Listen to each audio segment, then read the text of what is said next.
días a todos, bienvenidos. Vamos a cambiar de idioma hoy porque nuestro invitado o invitada es, por supuesto, no habla español.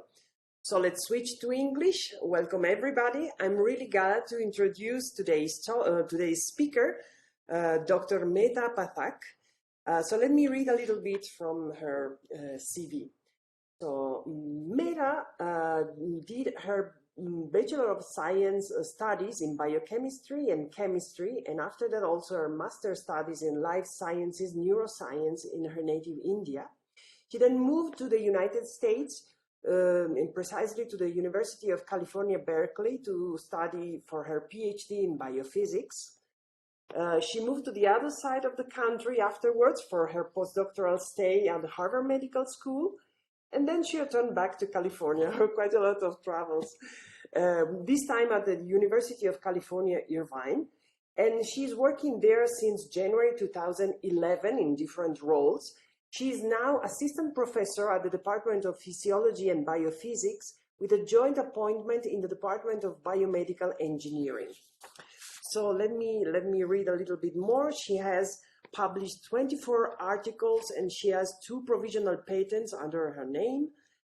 She received a lot of honors, among them, for example, the Helen Hay Whitney Postdoctoral Fellowship, a very prestigious postdoctoral fellowship, a GSK Neuroscience Discovery Award, also another interesting one, which is the Outstanding Paper of the Year in 2016, and also an HHMI GDM Fellowship for Advanced Study, together with a lot of Women's Leadership Academy Awards. She also belonged to different societies. She has professional memberships, like to the Biophysical Society, the American Association for the Advancement of Science, the International Society for Stem Cell Research, Biomedical Engineering Society, and American Society for Cell Biology. She's now presenting us her work under the title of Watching Mechanotransduction, Piezo1 in Cellular Dynamics. So please, as usual, you are feel free to ask questions during the talk or at the end of the talk. You can, as usual, ask them directly to the speaker, or if you prefer, you can write them down in the chat, either in Spanish or in English. I can translate them for you if you prefer. So with this, I wouldn't add no more. I hand over to you, Medha. Please go on.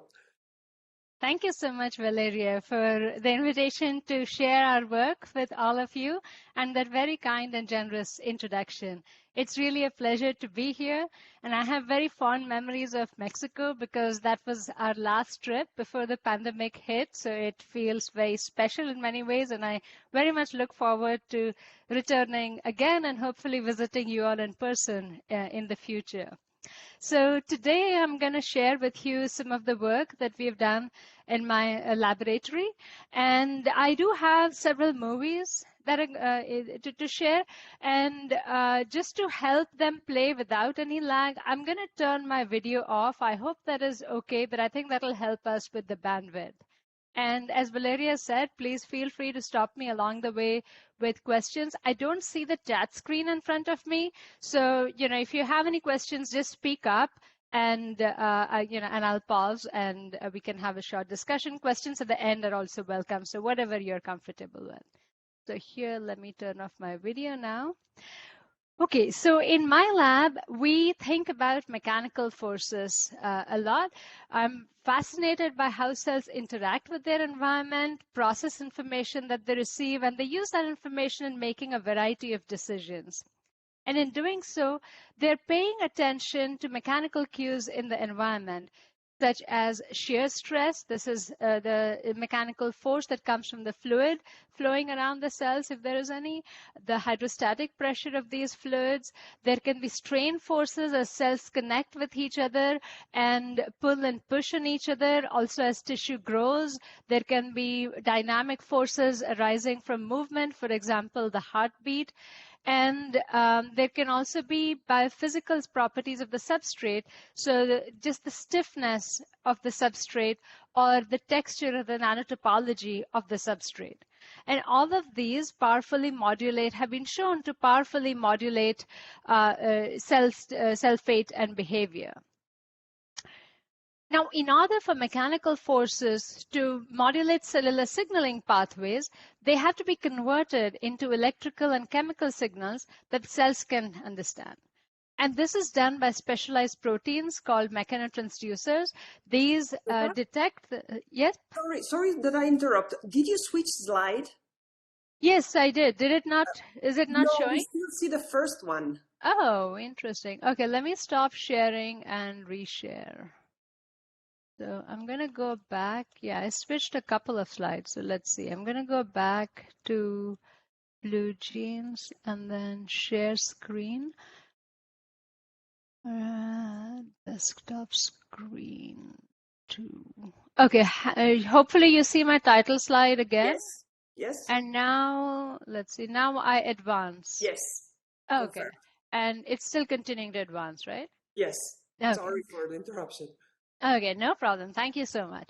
So, so this is the cartoon showing the different kind of mechanical cues that act in the cell.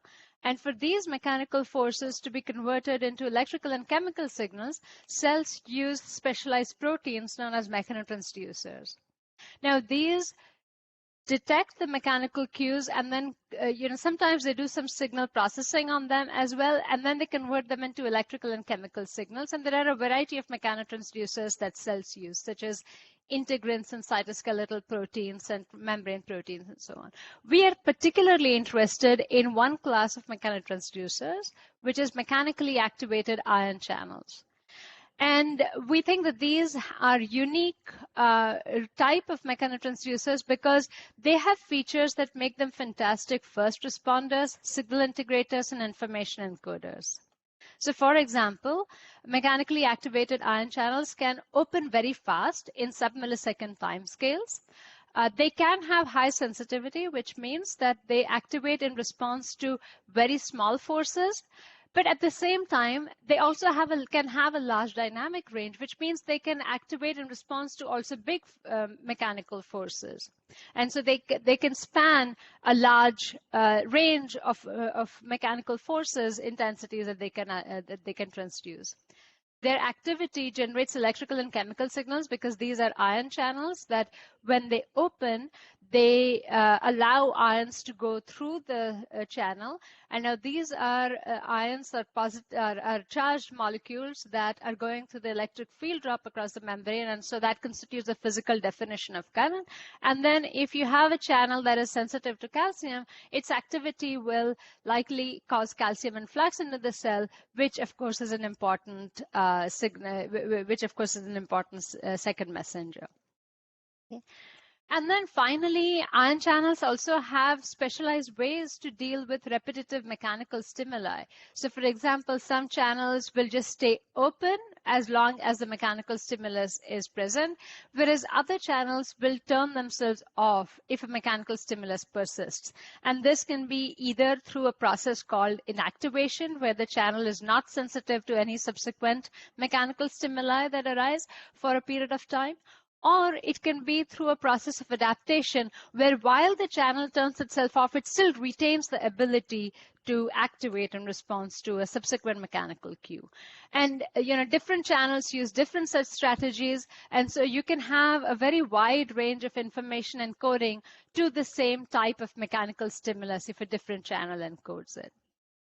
So these are the fascinating features of ion channels that make us particularly interested in them for transducing mechanical forces.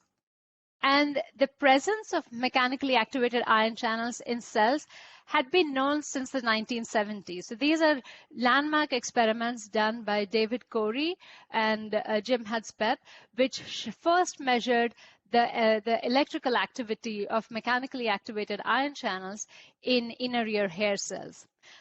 Soon afterwards, they were also detected in other types of cells. So these are recordings from chick skeletal muscle done by Fred Sachs's group, where they showed the presence of stretch-activated ion channels.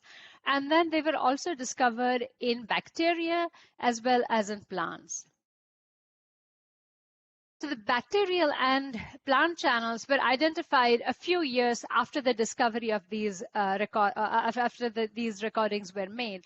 But for the vertebrate channels, it took a really long time. And it was only in 2010 that the first bona fide mechanically activated ion channel family, the Piezo channel family, was identified by Adam Paraputian's lab. These channels were found to have a remarkable propeller-shaped structure, and the importance and impact of the discovery of these channels was recognized through a Nobel Prize awarded last year to Adam Paraputian for the discovery of these channels. In the decade or so since the channels have been discovered, they have been found to be important for a very wide variety of biological processes across the body, and this just shows a few different functions that these channels do. You can appreciate that they are involved in processes that range from the nervous system to the skeletal system as well as the cardiovascular system. And mutations have also been discovered in these channels that are associated with human diseases. So here is a list just for Piezo1, which has been now found to be linked to at least a half a dozen different human diseases. And also the knockout of the channel of Piezo1 is embryonic lethal in mice, indicating that it plays very important roles. So my lab studies Piezo1 from the molecular to the systems level. And we first started off examining how Piezo1 is activated by mechanical forces.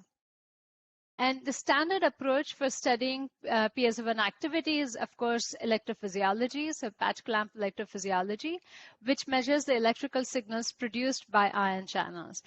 And for mechanically activated channels, the patch clamp recordings are combined with approaches to apply mechanical stimulus to cells. And this can be either through taking a blunt fire-polished patch pipette and poking the cell with it. So literally you're asking, when I poke the cell, does it respond with a mechanically activated current? It can be through membrane stretch applied to the back of the patch pipette, which just serves to stretch the membrane, or through application of fluid flow, substrate displacement, etc. And so as you can appreciate, a number of different approaches have been developed to apply mechanical stimulus to cells. And the emerging theme from all of these different studies now done by a number of groups in the field has been that pretty much anything mechanical that you can do to a cell is able to activate the Piezo1 ion channel. So it responds to a variety of mechanical stimuli. But cells also use traction forces to probe substrate stiffness. So just like you or I, given an object and asked, is this soft or hard? We push on the object, we pull on it to determine its stiffness. Cells do something similar. They make connections to the substrate through focal adhesions. And on the intracellular side of the focal adhesions are actin filaments that are decorated with myosin motors. And the myosin motors burn ATP to generate a mechanical force.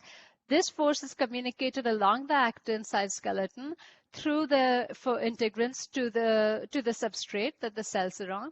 And effectively, the cells are pulling on the substrate and interrogating whether it is hard or stiff. And these forces, which are known as traction forces, are really important in regulating several biological processes, such as stem cell fate, cell migration, wound healing, as well as cancer progression, where the stiffness of the tumor determines in part how aggressive or metastatic the tumor can be. And so my lab, we wondered whether traction forces, which are cell-generated forces, could activate Piezo1, and whether this activity could regulate downstream signaling processes. And as you can imagine, these forces are really small in magnitude compared to the mechanical manipulations that we make to the cells in our patch clamp experiments, by poking them and squirting fluid on them and so on. So to answer this question, whether Piezo1 is activated by cell-generated traction forces, we needed to come up with new approaches to measure piezo1 activity, because traction forces are communicated to the substrate at the cell substrate interface, and so that's where we need to look at whether piezo1 is active or not, whereas patch clamp electrophysiology doesn't give us that spatial selectivity for doing that. And so we took advantage of the fact that Piezo1 allows calcium influx into the cells, and so we can use calcium imaging to measure its activity. So we load a cell with a fluorescent calcium indicator, and when the channel is active, calcium comes in, it can bind to the indicator, increase its brightness, and that's what we are measuring. So we are monitoring the intensity of the calcium indicator. And then we do this experiment on a specialized type of microscope called the TIRF microscope. It stands for Total Internal Reflection Fluorescence Microscopy. This is an approach that allows us to examine what's happening at the cell-substrate interface specifically. And it also allows us to measure signals that can be really small and hard to detect with other modalities of imaging. And so we did a very simple experiment. We took adherent cells and we loaded them with a calcium indicator and imaged them. The cells are just sitting on the glass cover slip. We are not poking, pushing, or mechanically stimulating them. And when we did that measurement and then plotted the ratio movie, made the ratio movie, this is what we saw. In wild-type cells, there is a lot of dynamics going on. There's a lot of calcium signals that are evident. Whereas in cells in which piezo1 has been knocked out by CRISPR editing, those signals are drastically reduced. And here is quantification of the frequency of signals in the two different conditions, and each dot represents a different video like this. And so, so we now have an ability to measure piezo1 activity using this assay. And in this assay, for every region where you see this flash of light, we can also plot the intensity over time, which shows these spontaneous calcium transients. Right? And so we can now quantify the amplitude and the frequency and the kinetics and so on of these signals. So as I mentioned, we are not applying any mechanical force to the cells here, but clearly the channel is still active. So the question is, where is the force coming from? And our hypothesis, of course, is that it's the cell-generated traction forces that are activating the channel. And now what has been well established is that traction forces are higher on harder substrate and lower on softer substrates.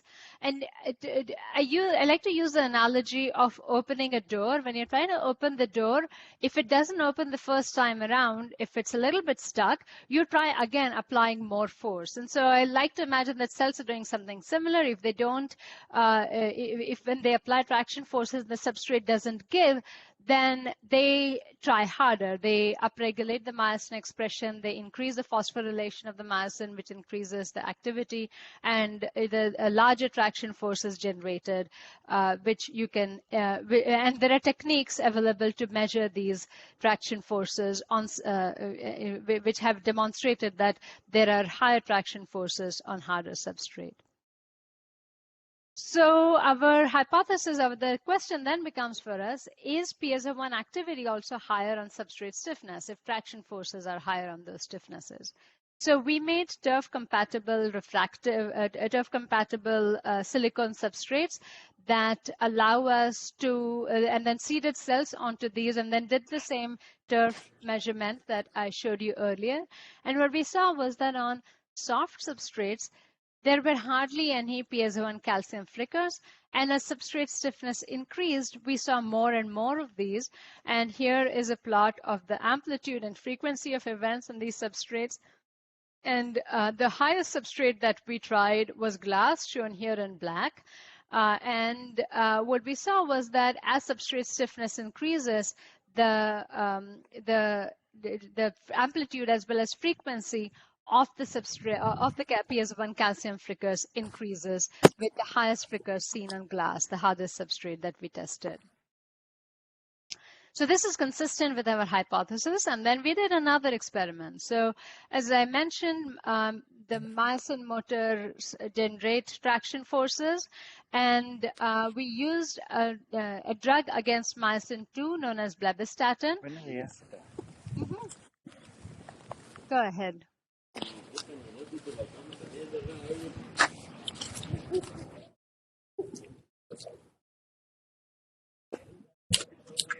Okay, maybe that's a disturbance rather than a question. So I'll continue, but do stop me if anybody has a question.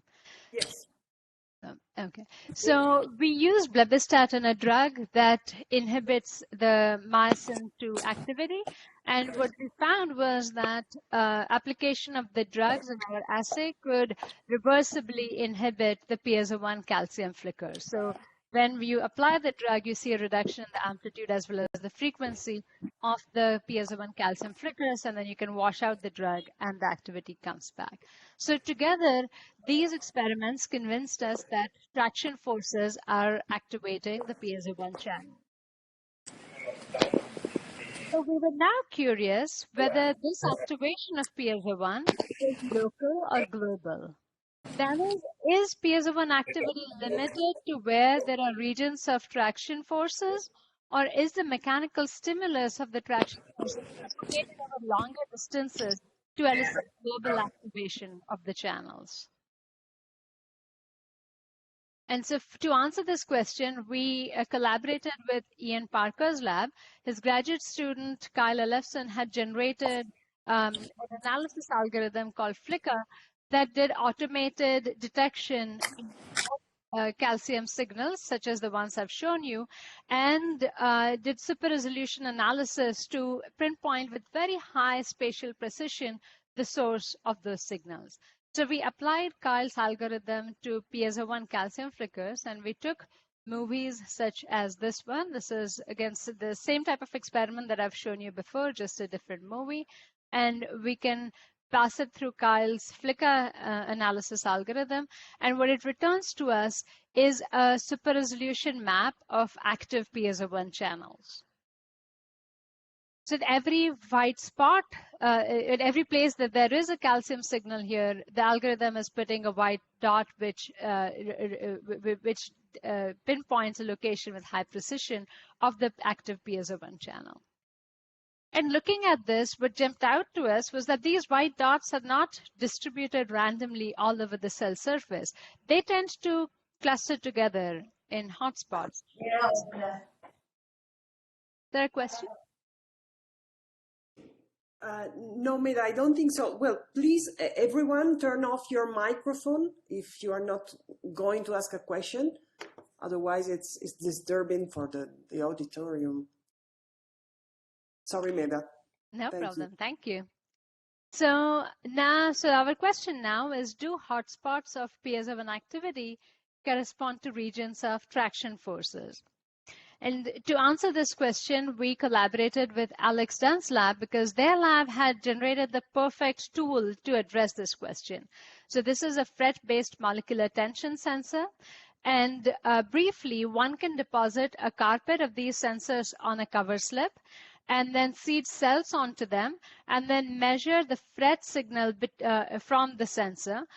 So in regions of the cell where there are traction forces, this is applied through, this goes to the substrate through the sensor, and so the FRET pair is separated, and you get a smaller FRET signal.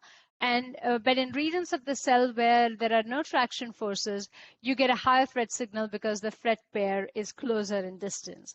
And so we combined both the measurements, our approach to measure Piezo1 calcium signals and make maps of active Piezo1 channels, as well as Alex's approach to make traction force maps in the same cell. And here, blue corresponds to regions of higher forces. And because the stiffness of this spring is calibrated as well as the FRET efficiency, we have a pretty good idea of how much force this FRET signal translates to. And then we can take the map of active piezo1 channels that we generated through the Flickr software and then paint that on the traction force map. And what we saw was that traction, regions of the cell where there are traction forces is where the piezo1 calcium flicker activity was, indicating that there is a very strong spatial correspondence. In subsequent experiments, which I won't go into in the interest of time, we also did pharmacological treatments similar to what I showed you with blebistatin, where we increase or decrease traction forces, and we saw corresponding increases or decreases in piezo1 calcium flickers. So altogether, this indicates that traction forces activate piezo1 and that they do so in a spatially regulated manner. So now there's two possibilities as to how the spatial regulation of piezo1 activity with traction forces happens. One possibility is that the piezo1 channel protein is located at focal adhesions, which is where traction forces are seen. And so it's located right where the forces will be generated. The other possibility is that it's distributed all over the cell and only activated near the force-producing adhesions. And so to distinguish between these two possibilities, we looked at where the channel protein is. And ordinarily, this should just be a very simple antibody labeling experiment, antibody staining experiment. But the antibodies against piezo1 haven't been very great. And so we use a different system to address this question, which is a reporter mouse made by Adam Paraputian's lab, where the endogenous piezo1 is tagged with a TD tomato fluorescent protein. So we harvested cells from these mice, and then we stained for piezo1 by using an antibody against the TD tomato domain and also for focal adhesions. So piezo1 staining is shown in red, focal adhesions are shown in green. And what we saw was that piezo1 expression is not limited to focal adhesions, that it's expressed all over the surface of the cell. And interestingly, when we image, now these are stainings in fixed cells, we also took live cells and imaged the TD tomato in turf microscopy. So here we are not imaging the activity like I showed you earlier, we are imaging where the protein is located. And oh shoot, this movie doesn't play. Oh, that's a pity. I'll just have to tell you what you would have seen had the movie played. So these puncta are representing piezo1 channels, and they move around in time. So you can see them diffusing around over time. And together, this indicates that piezo1, we're looking at possibility number 2, where piezo1 is distributed all over the cell, but activated by traction forces near force-bearing adhesions. And so we learned through these studies that piezo1 transduces not just external outside-in forces, as was well established in the field, but also forces produced by the cell, which are orders of magnitude smaller. And that this occurs in a spatially regulated fashion, which indicates that cells have an inbuilt mechanism to spatially segregate mechanotransduction events. So now that we have found a new modality of piezo1 activation, we were of course curious as to the physiological roles of this activity. And so I'll share a few different stories about that on what we've learned about how cell-generated piezo1 activity modulates stem cell fate, macrophage function, as well as cell migration and wound healing. So let's start with stem cell fate. So in landmark experiments that were done by Dennis Discher's lab, by Adam Engler, who was a graduate student in his lab at the time, they showed the importance of substrate stiffness in stem cell fate. So they did an experiment where they took stem cells from the bone marrow, so mesenchymal stem cells, and they differentiated them under identical conditions, but just changing the stiffness of the substrate that the cells were seeded on. And what they saw was that on soft substrate, they differentiated into neuron-like cells, On hard substrates, they made bone cells, and then in between stiffness, they made muscle cells. And this was not just the idiosyncrasy of the in vitro environment. This impact of substrate stiffness on stem cell fate also has important implications for regenerative medicine, because it turns out that stem cells possess a mechanical memory. And the impact of this is seen through experiments done by Helen Blau's lab, where they took muscle stem cells from a donor mouse, and then they transplanted them into recipient mice, and they looked at engraftment 1 month after the transplant. So they compared 3 different conditions, either muscle stem cells that were freshly isolated from the donor mouse, or those that had been cultured in the lab for a week, either on standard tissue culture plastic or on a soft hydrogel. And when they looked at the engraftment a month later, they found that the freshly isolated cells did the best. Those that had been cultured on the soft hydrogel did pretty well, and those that had been cultured on plastic barely engrafted at all. So the history of the in vitro mechanical environment affects the in vivo transplant outcome. And thus it is important for us to understand how cells process mechanical cues in order to be able to use them for therapeutic applications. And the big question in the field since Engler and Discher's work had been, what is the molecular basis of the mechanosensitive lineage choice? And in their study, they also demonstrated the importance of traction forces to this process, but it was not known how the information is converted into biochemical signals that direct differentiation. So we wondered whether Piezo1 might be involved, and we examined this question in neural stem cells. These are stem cells of the brain. These are the stem cells that build the brain during development, and later in life, they're important also as for treating neurodegenerative diseases as well as other disorders. And in these cells, substrate stiffness determines differentiation along the astrocytic or the neuronal lineage. Okay. So these were experiments that I did when I was a postdoc in Francesco Tambola's lab and Lisa Flanagan's lab. And Lisa's lab brought all the neural stem cell expertise, which we looked at here. And these are some of my collaborators in doing this work. The first experiment that I did was to take human neural stem cells and this movie isn't playing either. Oh, that's too bad. So we patch clamped, I patch clamped neural stem cells. So this is the patch pipette on the right. And then this is my stimulation pipette. So this is what I'm using as to poke the cell. And I'm asking, when I poke the cell, does it respond by producing an ionic current? And this is the data. So on top here is the mechanical stimulus, and then on bottom is the electrical currents recorded. And you can see that initially, when the cell barely is touched by the fiber, by the stimulation probe, there isn't a change in the current. But then as you poke deeper, as you increase the mechanical stimulus, there is a very nice blip of an ionic current.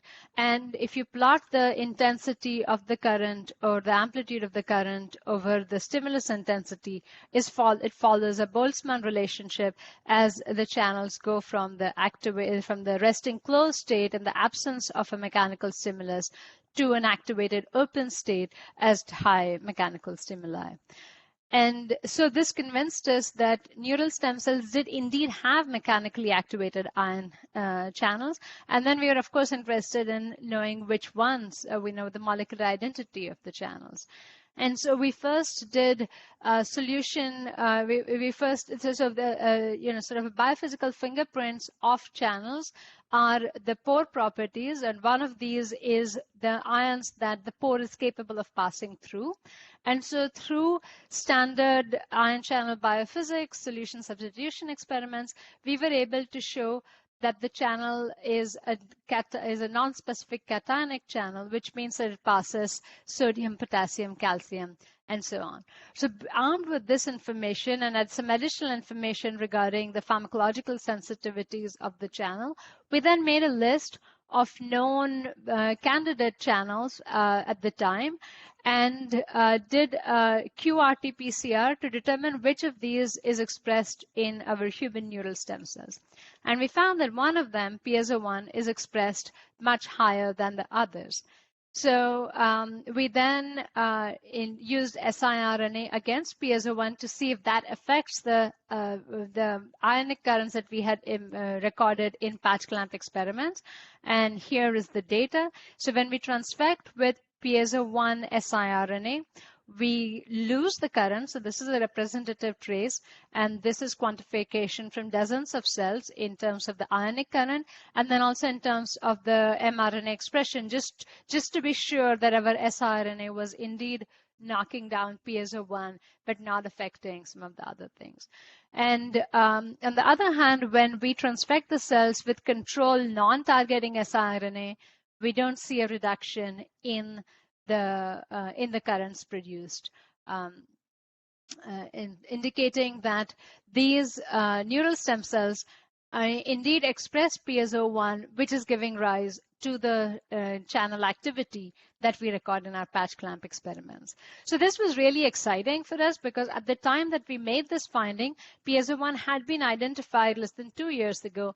And while while this new family of ion channels had been found, at the time, we didn't know anything about its physiological roles.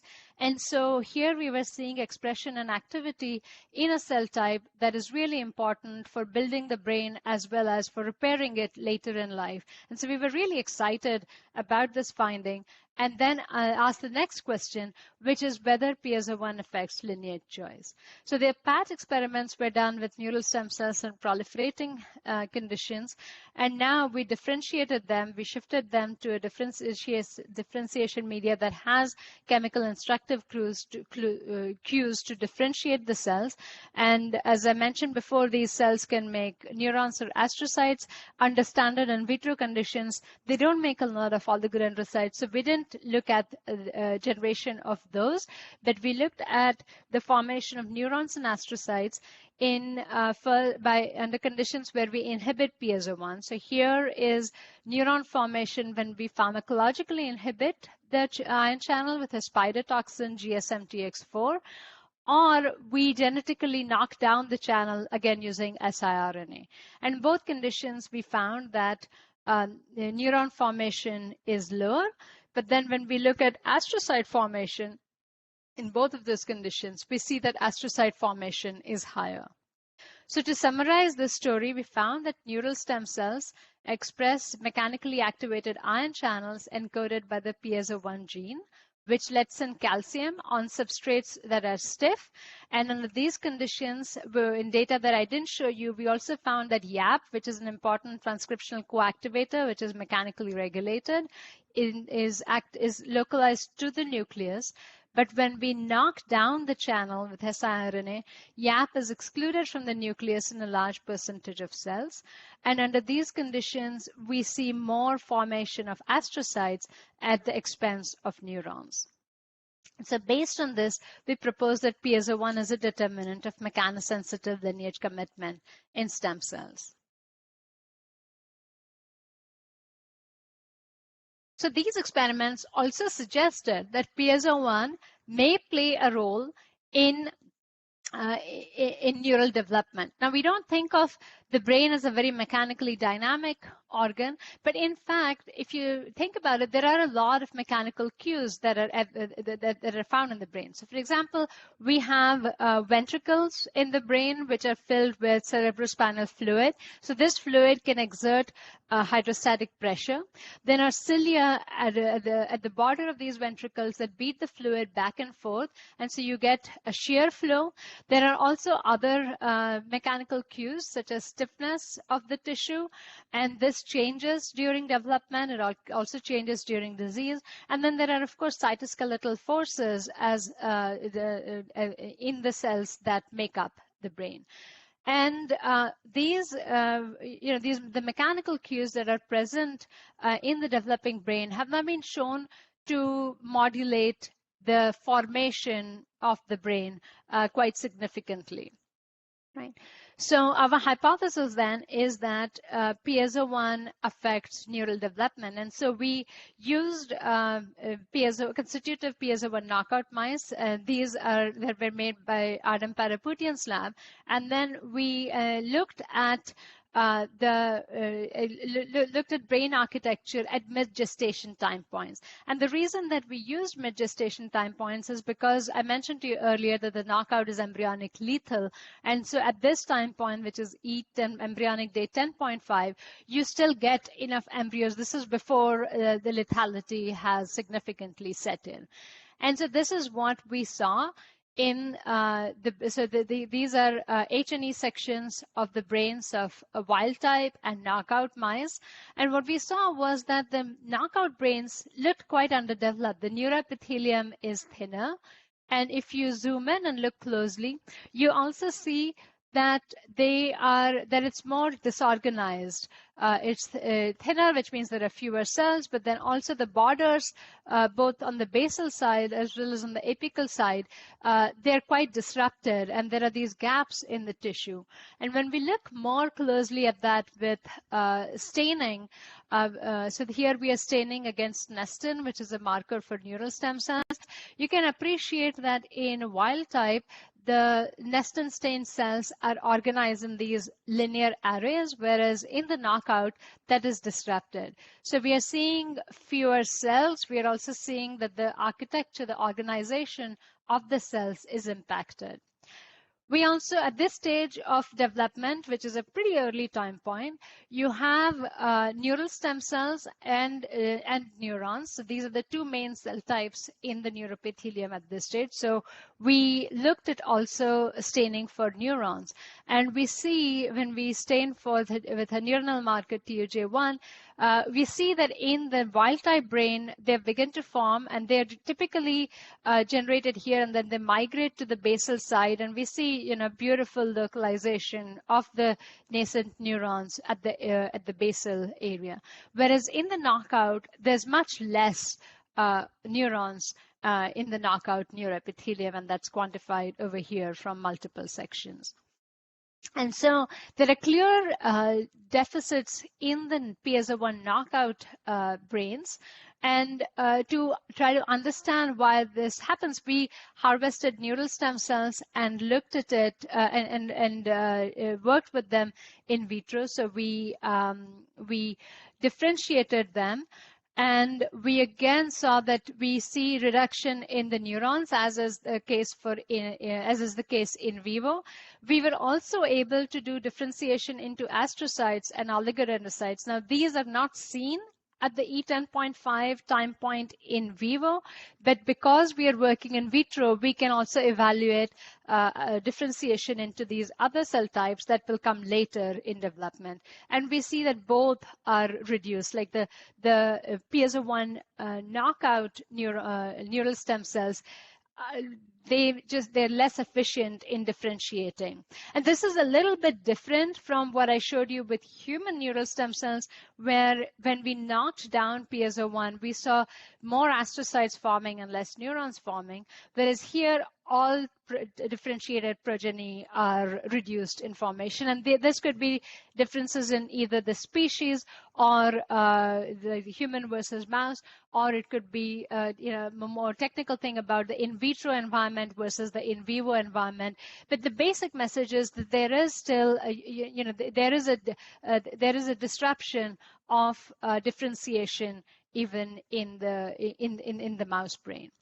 So to figure out why, what molecular pathways might be contributing to this, we took wild type and knockout brains at E10.5, and then we differentiated them, and then we did neural stem cell, we dissected out wild type and knockout brains, and we did RNA-seq on these, bulk RNA-seq on these.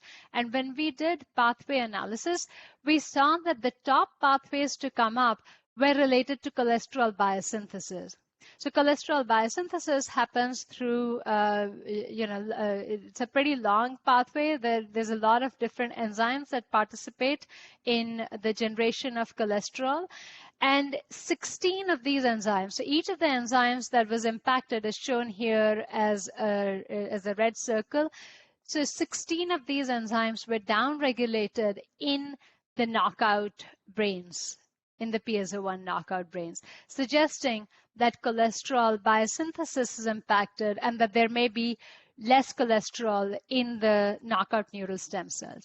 So to quantify cholesterol levels in the neural stem cells, we culture neural stem cells in vitro and stain them with philippine, which binds cholesterol. And we see that there is a reduction in the philippine signal indicating that, in the knockout, indicating that the knockouts have less cholesterol. So now we tried a rescue experiment where we differentiated again the wild type and the knockout cells, and we supplemented the knockout cells with cholesterol. So here is differentiation into astrocytes as assessed by an astrocytic marker GFAP. So this is the differentiation of, in green, you can see the GFAP positive cells in the wild type. In the knockout, you see much less, as we saw earlier. But then when we add cholesterol, you can rescue some of that differentiation, and you get back, you get increased astrocyte formation in the knockout. And we did the same thing for neurons. So this is now looking at MAP2 positive cells, neurons in the differentiated from the wild type neural stem cells. From the knockout neural stem cells, you see there are less of them. But then when you add cholesterol during the differentiation process to the knockout cells, you see that there are a lot more than much more in MAP2 positive cells coming up in the presence of the cholesterol. So this indicates that we can partially rescue the effect of Piezo1 knockout by adding cholesterol to the cells, and indicates that Piezo1 affects neural development in the mouse brain potentially through the cholesterol biosynthesis pathway. So this was looking at how Piezo1 affects neural stem cell fate and brain development. And I have a couple of other stories to share here. Valeria, how am I doing on time? So it's 47. It could be, a few minutes more, up to 5 minutes more. Okay, so then what I'm going to do is I'm going to skip the part on the macrophages. So this was work that we did in collaboration with Wendy Liu's lab. And there we saw that Piezo1 also helps macrophages to detect substrate stiffness. And macrophages use this information to determine their response, their inflammatory response. And so Piezo1, and we showed that this happens both in vitro as well as in vivo. And I'll skip the story, but if you're interested, please look at Hamza Acha's paper that we published last year, and I'm happy to answer questions about that later in the question session as well. So for now, I'm going to move. Let me see if I can get my slide to advance. No, okay, I'm just going to do it this way. Okay, so we now looked at the role of Piezo1 in cell migration and wound healing. And this is a project that we did in collaboration with Ardem Padaputian's lab. Their lab had generated skin-specific Piezo1 knockout mice.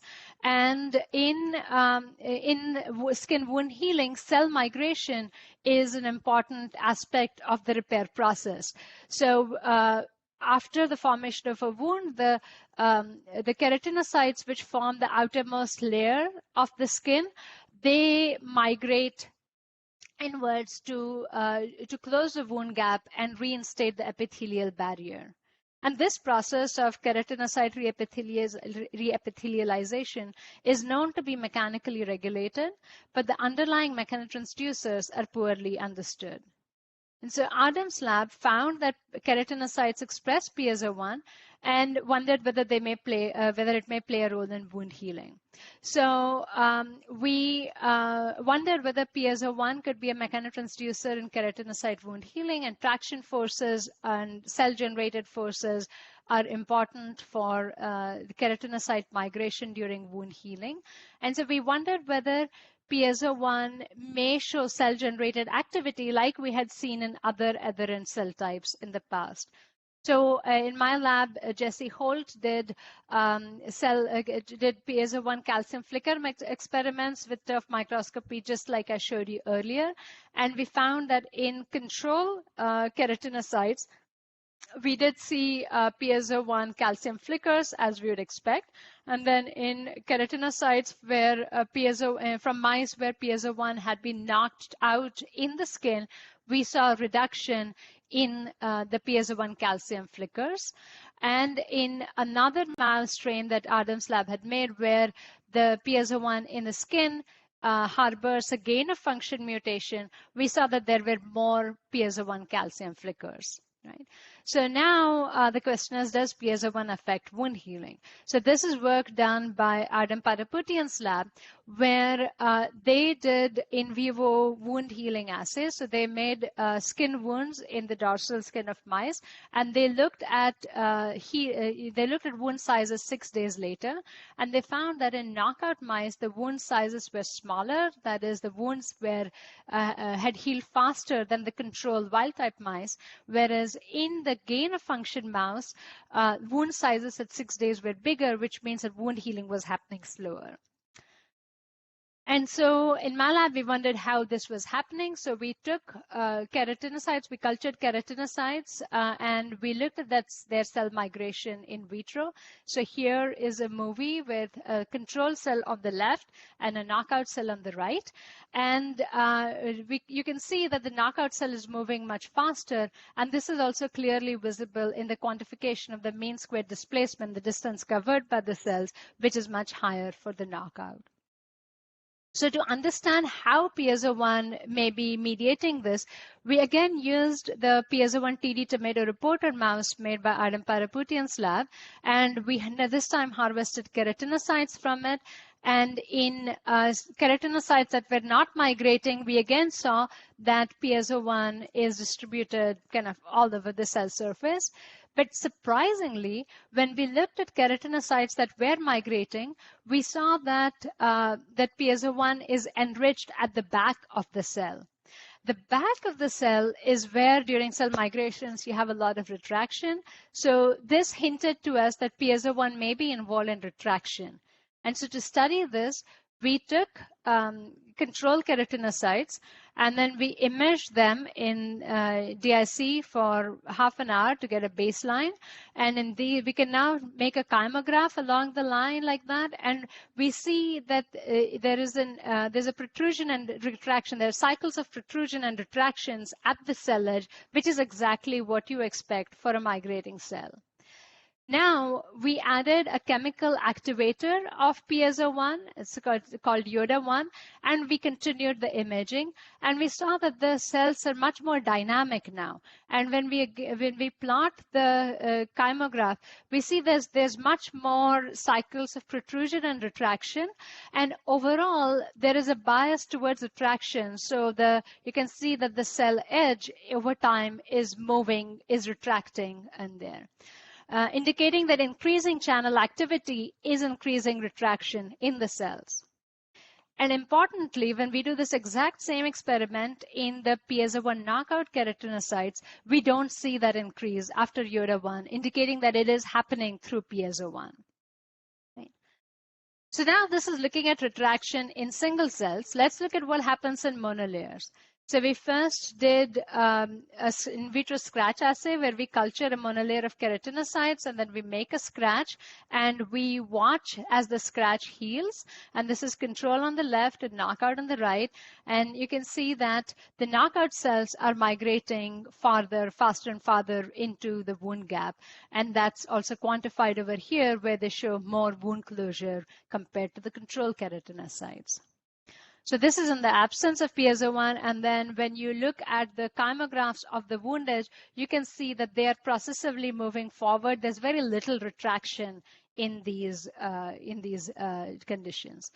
But now we did the same experiment, but in control keratinocytes and or adding Yoda-1, which is the chemical activator of the channel, and we see that while the control cells migrate into the wound gap over the next several hours, the Yoda-1 treated cells barely make it at all. Every time they try to, they are pulled back. There's a lot of retraction happening. And in fact, in a small percentage of the experiments, the wound gap, instead of closing to heal the wound, actually tore open farther because there was so much retraction. And you can see also in the kymograph that there is very little forward movement, but every time a forward movement happens, it's followed by a retraction. And so the Yoda-1 treated cells, but Piezo1 is very active, don't heal.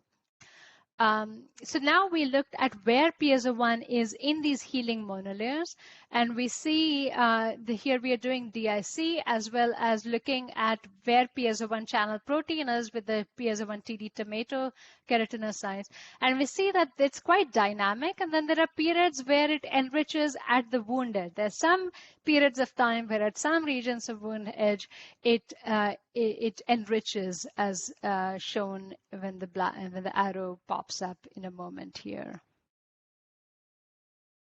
So there we go. That's the enrichment, right?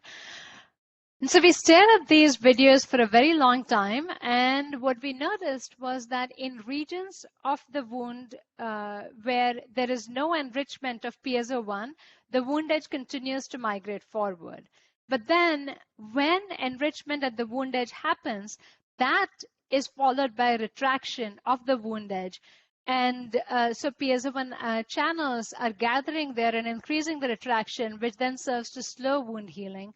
And as shown in this cartoon here, you have once Piezo1 accumulates, that region has a localized retraction, and that's why we think that Piezo1 knockout mice show faster wound healing because this process doesn't happen, whereas in the gain of function mice, there is slower wound healing. And so, altogether, we learned that Piezo1 modulates the speed of wound healing, and it regulates cell migration, which is an important process for a number of mechanically for a number of biological processes. And so mechanistically, we found that I showed you earlier that cellular traction forces activate Piezo1. And now we see that Piezo1 activity can also feed back and modulate the cytoskeletal processes and force generation and retraction, indicating that there is a feedback loop between the cytoskeleton and Piezo1. Right. And what I find, and these processes can affect, a number, and this dynamics between Piezo1 and cytoskeletal forces and the cytoskeleton can affect a number of biological processes. In terms of the cell migration wound healing story, I think while that was exciting in itself, what really fascinated me about our findings there is that the nanoscale localization dynamics of the Piezo1 channel can affect tissue scale events. And so that's why my lab is really interested in studying Piezo1 from a molecular to a systems level. And now we are also expanding into human brain organoids, which allows us to examine the role of Piezo1 in neural development, but also looking at human neural development. And the organoid system gives us an experimental model in which to measure and manipulate Piezo1 dynamics much more precisely than in vivo models allow us to. And so, we are very excited about continuing on these studies, and I hope to be able to share more with you in the future. For now, I'd like to end by thanking all of my wonderful collaborators and lab mates, as well as collaborators from other labs and funding sources that have made this work possible. And thank you all for your attention, and I'm happy to take questions now. Thank you very much, Medha. Absolutely interesting talk. So I pass the word to the auditorium. Let me see if they have questions or if they want to take the mic, definitely. Please don't be shy, ask whatever question this talk has suggested to you. It's a wonderful opportunity to ask directly curiosities also related to this work.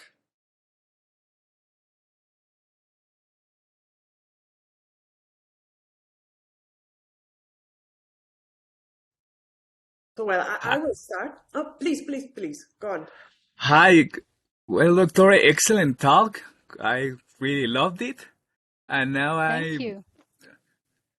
I was thinking about if you can, I don't know, if extrapolate this wound healing to let's say, apply this Piezo1 to bone recovering for fractures or something like that.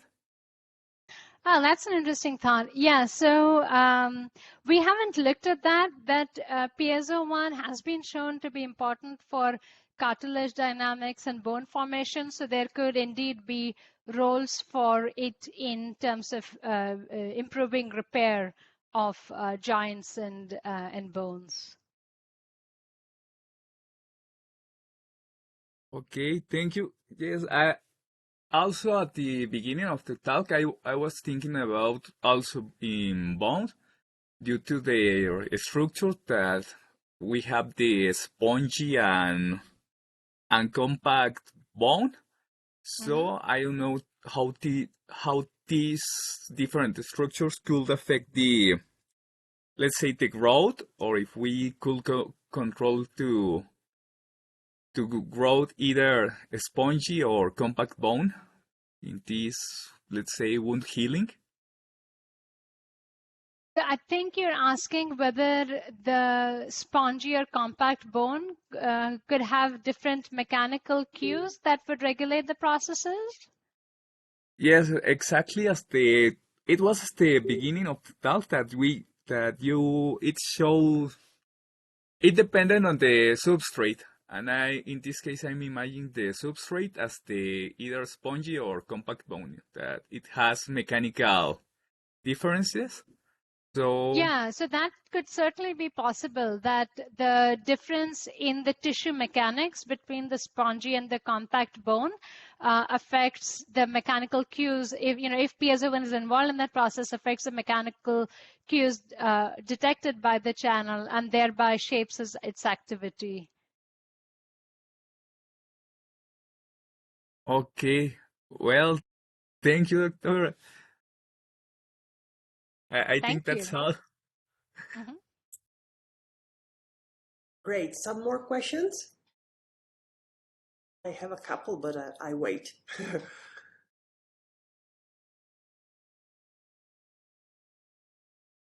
Okay, so my question would be the first one.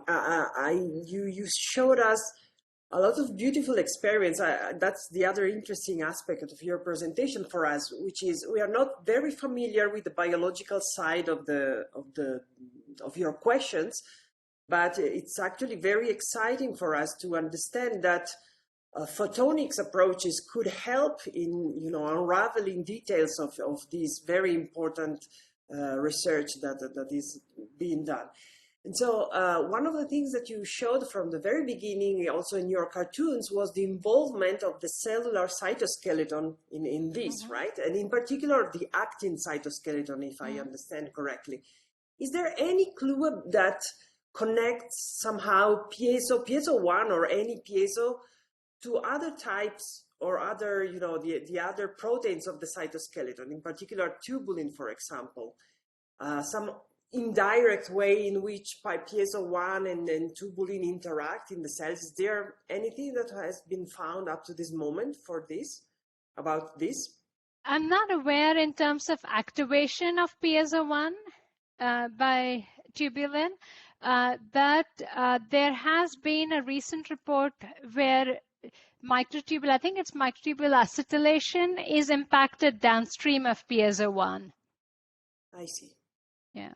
See, that's interesting. I was also thinking about that because we are personally interested in cytoskeleton, and we are more from the point of view of microtubules, and also we are interested in the cytoskeleton of a specific cell type that you have mentioned during the talk, which are oligodendrocytes. And oligodendrocytes are very famous because they are very active, at least in some phases of brain development, and they have a lot of mechanical involvement during their travel towards neuron and the way they wrap around them. So I think it, could you tell us, is there anything known about also mechanical activity in oligodendrocytes and piezo activity? That's a fascinating question because oligodendrocytes are so mechanically dynamic as they generate the myelin sheath around neurons that, I mean, one imagines there has to be, you know, some beautiful mechanotransduction happening in there. One study that I know that connects oligodendrocytes and Piezo1, maybe not in the way that you're thinking, but Kevin Chalut's lab showed a couple of years ago that Piezo1 is implicated in differentiation of oligodendrocyte progenitors, and it particularly has implication in the aging brain where these processes are affected.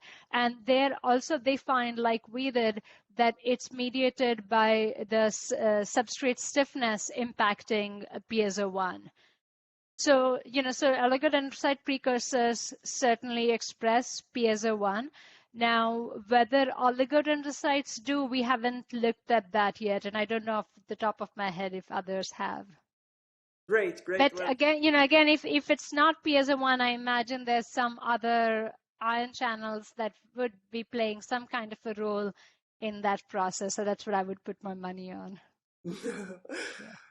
Okay, one last question that could also be important, you know, for the rest of us, you know, dealing with photonics developments and technologies.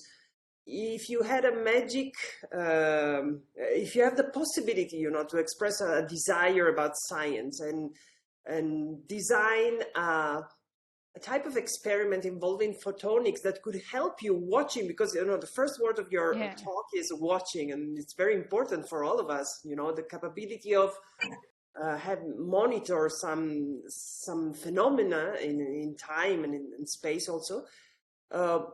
What type of tool you would ask to be built or to be developed for you? Something which, or at least some limitation of nowadays techniques that are, you know, slowing a little bit your pathway to full discovery of the action of Piezo1. What would you say? Yeah, thanks for asking that question. That is what keeps me up at night is, you know, how do we make the tools that will allow us to watch even better what is happening? And something that we are working on actively right now is generating a new set of tools for watching Piezo1.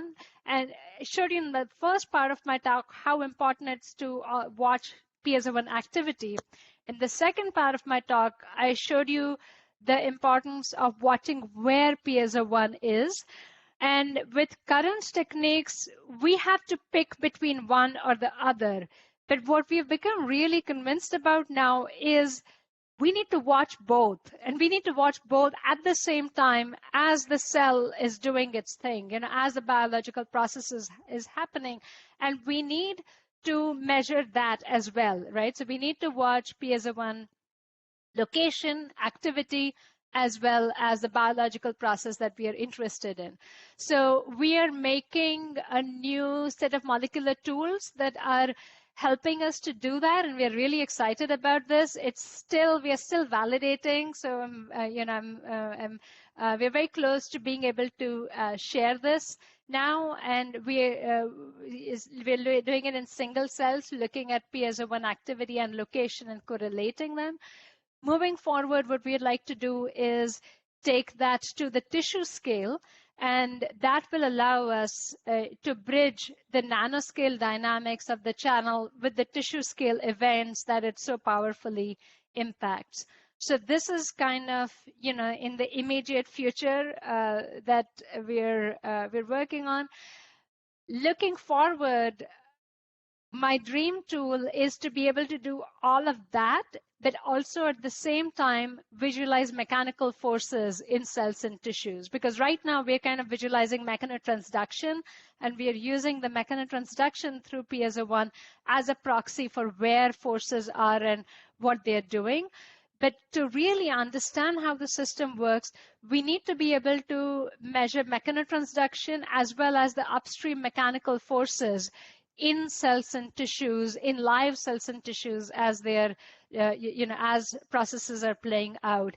And that, I think, will be a real game changer to the field. So, generating a new set of molecular and imaging tools and approaches to visualize forces in cells, in tissues, in either in vitro, like in organoids, and also in vivo. That, I think, will be a really exciting finding. So if I would be very excited to hear about ideas for that and to collaborate with people who might have such tools.